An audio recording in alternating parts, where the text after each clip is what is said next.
இந்தியாவின் முதல் திருநங்கை ஓட்டுநர் அப்படின்றத நான் பெருமையாக சொல்லிக்கணும்னு ஆசைப்படுறேன். ஒரு 1500 மக்கள் வந்து வடசென்னையை சார்ந்த திருநங்கைகள் வாழ்ந்துட்டு இருக்கிறோம். எங்களுடைய திறமைகள், எங்களை பற்றிய விஷயங்களை வந்து பொதுமக்களுக்கு தொடர்ந்து நாங்கள் பறைசாற்றுறோம். அதனுடைய ஒரு முயற்சி தான் இந்த கலை நிகழ்ச்சி.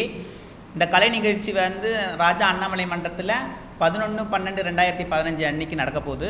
இந்த கலை நிகழ்ச்சியில் மாண்புமிகு அமைச்சர்கள் 2 பேர் கலந்துக்க போகிறாங்க. அதை நீங்கள் நேரில் வந்து பார்த்தீங்கன்னா சுவாரஸ்யமாக இருக்கும்னு எதிர்பார்க்குறேன்.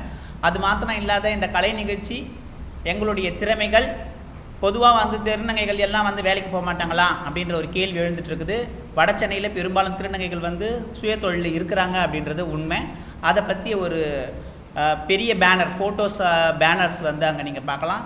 அது மாத்திரம் இல்லாத திருநங்கைகள் நிறைய பேர் படிக்கிறாங்க. திருநங்கையாகவே அவங்களுடைய படிப்பை தொடர்றதுன்றது ரொம்ப பெரிய விஷயம். அந்த மாதிரி சாதனையான திருநங்கைகளுக்கு விருதுகள் வழங்குறாங்க. அதுக்கு மாண்புமிகு கல்வித்துறை அமைச்சர் தான் அந்த விருதை வழங்க போகிறதான ஒரு முயற்சி. அது மாத்திரம் இல்லாத ஒரு நல்ல கலை நிகழ்ச்சியை நாங்கள் பொதுமக்களுக்கு கொடுக்குறோம். இந்த நிகழ்ச்சிக்கு உண்டான செலவினங்களை நாங்கள் சமாளிக்கிறதுக்காக குறைஞ்ச அளவில் ஒரு 100 ரூபாய் டிக்கெட்டு நாங்கள் போட்டிருக்கிறோம். அந்த ஹாலுக்கு தக்க வகையில் அந்த நிதியை வச்சு இந்த ப்ரோக்ராமுக்கு உண்டான செலவினங்களை பண்ணிக்கிறோம்.